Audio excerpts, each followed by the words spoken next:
Hey guys, how's it going? It's Al. My most drafted running backs for this 2022 fantasy football draft season. I'm going to break this video up into a couple of ways. One, I'm going to go over the top 4 that I've drafted in the first 5 rounds, guys that have an ADP between 1 and 60. And then I'm going to give you 4 more guys that I've drafted late. So like, it's not just my most drafted players, because always in best ball drafts, you're more likely to end up on the late round guys. Your exposures are going to be centered around players that you're drafting later, because you have a lot more leeway and more access to getting those players and aren't walled off by where exactly you're drafting 1 through 12, which is going to somewhat dictate your, how much you roster somebody in the first round. If you get all picks in the top 6, you're probably going to have a lot more CMC, Jamar Chase, Cooper Kupp than you would if you never draft in the top 6, because you're just never having access to those guys. So that's why I'm going to format this video in this way, and hopefully it helps you. If it does, leave me a reply down below. Say something, right? I'm glad that you guys are here. Football season is exactly 1 month away. We're recording this on August the 8th, and Thursday night kickoff is September the 8th. So we're exactly 1 month before NFL season. I cannot wait for week 1 to get here. So thank you guys for being here. Drop a like on the video, subscribe to the channel, ring the notifications bell. The share button is extremely helpful right now on YouTube. And as I said, leave me a reply down below and let's go. He's a legend. If you have been watching the content here on the Fantasy Football channel throughout the offseason, none of these players are going to surprise you. I do have some ADP charts on a few of them to let you kind of understand why I like to draft early. We've said it before, right? Why there's an edge in drafting early. If you think players are mispriced and where those prices can go, assuming that no injuries happen to those types of guys. But like, obviously, I have been all over Ezekiel Elliott. I know that fantasy football Twitter does not like Ezekiel Elliott because he's too old. He's 27. Backup, Tony Pollard, is 26. I clearly think that Tony Pollard, based on all the analytics, I'm not an idiot, right? I don't just blindly follow Ezekiel Elliott because I'm a stan or something. It doesn't matter what I think, is really what this comes down to. Based on the analytics, based on the numbers, and based on eyeballs, Tony Pollard is the superior, more explosive, more efficient running back to Ezekiel Elliott. And that really does not amount to anything more than a hill of beans when it comes to the fact that poop flows downhill and Jerry Jones is on the top of the mountain, and he dictates that Ezekiel Elliott get the lion's share, that this offense on this team must be built around Ezekiel Elliott getting a heavy dose of the work in the backfield, leaving Tony Pollard to just kind of be on the team, happy with his 40% snap and touch share of the running back snaps and touches on Dallas. And now they may play both of them together, putting Tony Pollard in the slot, playing him more at wide receiver based on the wide receiver lack of talent in that room, based on offing Amari Cooper and the fact that Gallup is not ready to go yet, and they just need players that are talented to be on the outside based on this offense. So like, Ezekiel Elliott is going to continue to eat this year. His ADP is 39.1.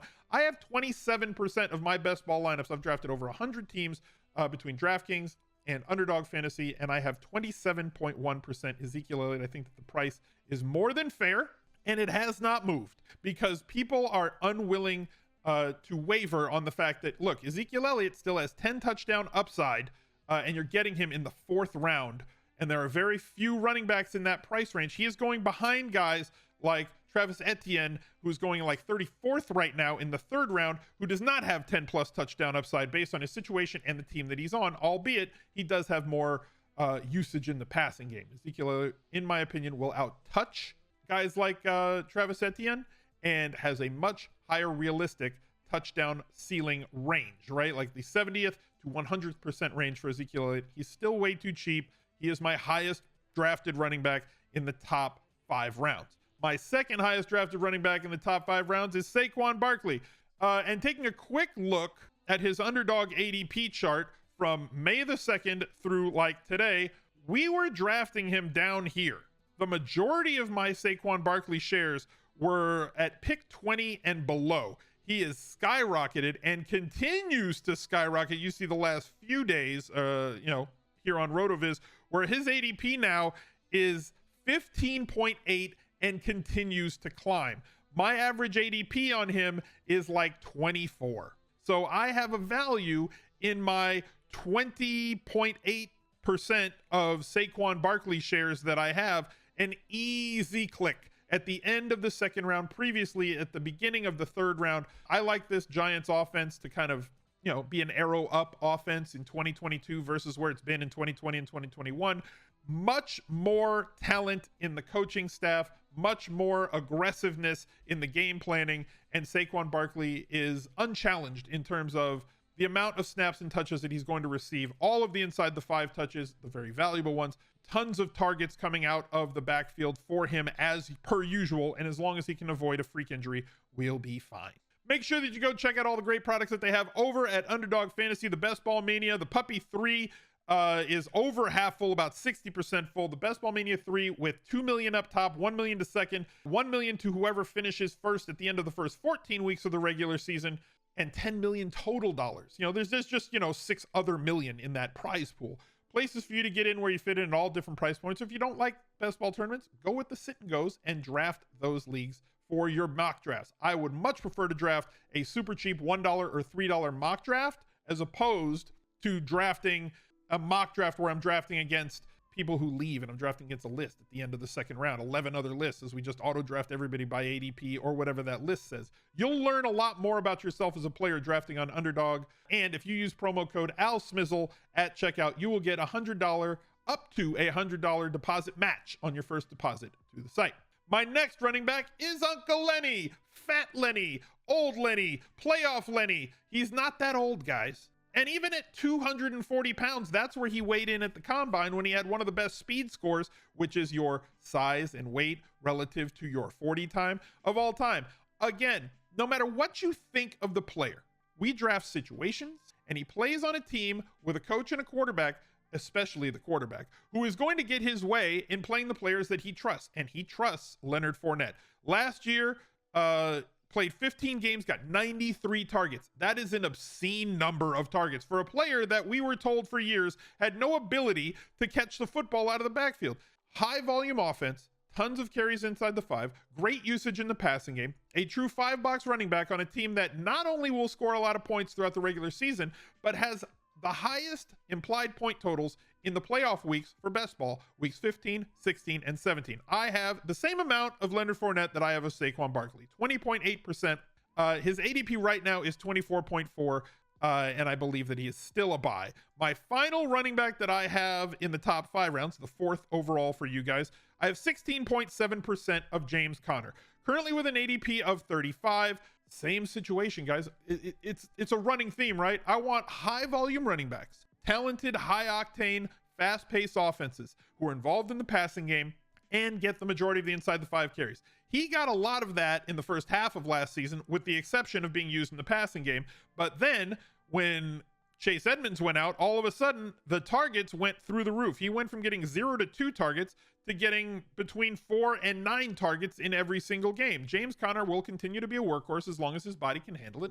And assuming that every player that steps on a field has injury risk, if James Conner plays 15 plus games this year, you will show you a profit on his current ADP. Like I said, is at 35. I'm happy to have just under 17% of him. And I'm still buying if he falls to me in the third, back into the 3rd or the 4th round. Based on the later draft picks, I have 2 guys that I have 33.3% of. The first of which is Devin Singletary. Again, if you've been watching my footage throughout this offseason, none of these players are a shock to you. I've been telling you who I think are the best plays, and I have been clicking those players constantly in drafts. 33% of my best ball teams have Devin Singletary on them. He has got an ADP of 105. We've been drafting him all the way from when it was 101 to 120. He is an easy click for me as an RB3 or an RB4 in that range. Even if he only gets 50% of the running back snaps and touches in Buffalo, I believe he's going to see more like 60 to 65%, including the inside the 5 carries as well. A glaring value on a top 3 offense in the league. Devin Singletary, my highest drafted player in the late rounds, and Jamaal Williams, another player that I have 33% of. He's not thrilling. I mean, first of all, protect this man at all costs. Jamaal Williams interviews are the best interviews. Sounds like somebody I would love to just hang out with and just watch football with, to be honest with you. So, like, That doesn't score me fantasy points, but like, protect this man at all costs. He is a glaring value at 168. When you're going with 0 RB drafts, or if you're trying to draft somebody as your RB 3 through 6 on your best ball teams, you need to be looking for players that are 40% guys. We have labeled this as that as such before. Last year, my 40% guys were Gus Edwards. He got injured after an injury in front of him. He had stepped into that larger role. Darrell Henderson was that 40% guy for the Rams, and then he stepped into a larger role based on his 11th round draft price last year. And Jamaal Williams is in that spot right now. He is clearly not going to be the primary back in Detroit, but as a secondary back who should see 40% of the snaps and touches and talented in the passing game, he has a role. And I don't have to pick the week that he is going to start for my best ball team, all the better. An ADP of 168 is absurd for somebody who is clearly the number 2 guy with an on-field role currently and playing behind someone with a second round ADP of like 15 or 16 depending on the day. The ADP gap is just too wide. He should not be going 10 times later in drafts based on picks versus where DeAndre Swift is going. So I will keep clicking this value late in the 13th or 14th rounds to fill out my teams. Zamir White has been somebody I've been drafting as an RB5 or 6 in the 18th to 20th rounds of drafts. Unfortunately, those times are over. I have 27.1% of Zamir White as a lottery ticket, end of the draft sort of flyer. As you can see on RotoViz, though, he was around pick 200 until they played that last preseason game. His ADP currently has skyrocketed to 186, one of the biggest movers in the last second half of drafts, let's say, right? Like rounds 10 through 18. He is one of the biggest movers in ADP over the last 7 days. And right now, we're looking for that point where it settles. This is the movement range. This is where he is.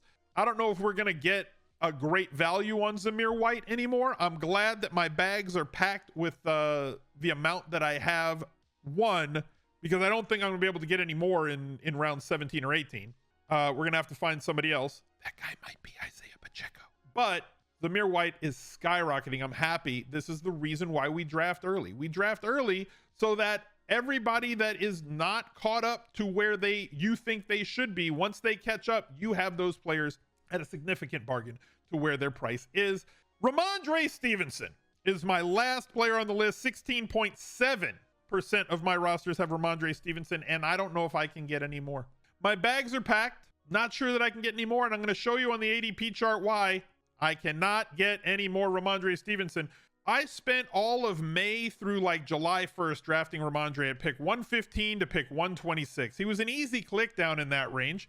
9th to 10th rounds, very easy to get. His ADP has just, it's not that same chart as like Zamir White where it's jumping all of a sudden in like 4 days up 25 picks or something, but it has jumped up about 25 picks. His current ADP is 95. He's now moving into that range with like the Chase Edmonds of the world. He's moving into the range where like Miles Sanders lives. You're getting into like the really cheap number 1 backs who are getting 60% of the work, even though he is the trendy pick right now, who I kind of project to get like 37 to 42% of the work.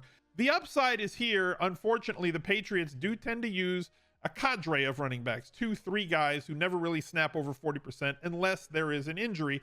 So it's hard for me to draft Ramondre if his ADP gets under 100, where I'm drafting him or somebody who projects to get 60+%. So I'm happy that my bags are packed with where they are. Those are my 8 most drafted running backs in the first and the second half of drafts. Hope that you liked the video. If you're looking for another one, right there. He's a legend.